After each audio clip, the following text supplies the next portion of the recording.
नमस्कार दोस्तों, हमारे YouTube चैनल पे आप लोग का स्वागत है। आप लोग के लिए सुंदर प्यारा सा चुटकुला गीत मजेदार लाई हैं और आप लोग जरूर देखें और सुने। पूरी वीडियो आप लोग देखेंगे तभी अच्छा लगेगा और कमेंट में जरूर बताएं कैसे लगा आप लोग को। और ज़्यादा ज़्यादा हमारे चैनल को सपोर्ट कीजिए। वहीं हमारा ये नया चैनल है, आप लोग जरूर देखें। ये गीता का है चैनल, गीता प्रजापति, और उसका लोकगीत संगीत लोकगीत आप लोग जरूर देखें। गीता प्रजापति लोकगीत चैनल का नाम है। आप लोग जरूर देखें, कमेंट में बताएं कैसे लगा।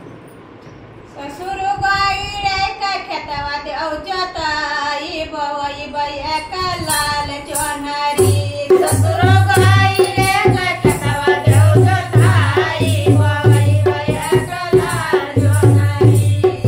खाले ऊंचे माता ना गड़ाई बैरा कई बया का लाल चोनरी।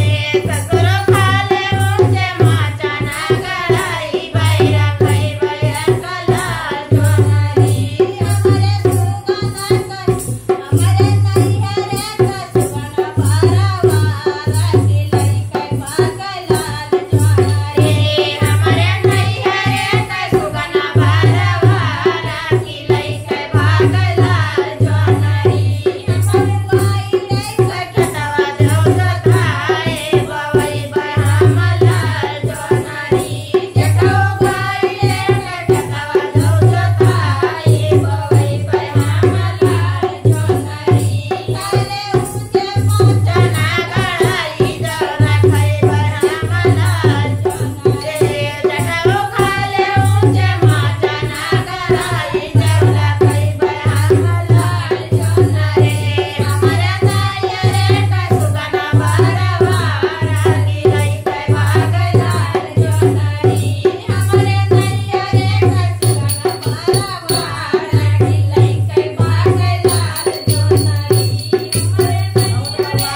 लोग देखेंगे तभी अच्छा लगेगा। और कमेंट में एक बार जरूर बताइए, लाइक सब्सक्राइब करें और सब्सक्राइब करना बिल्कुल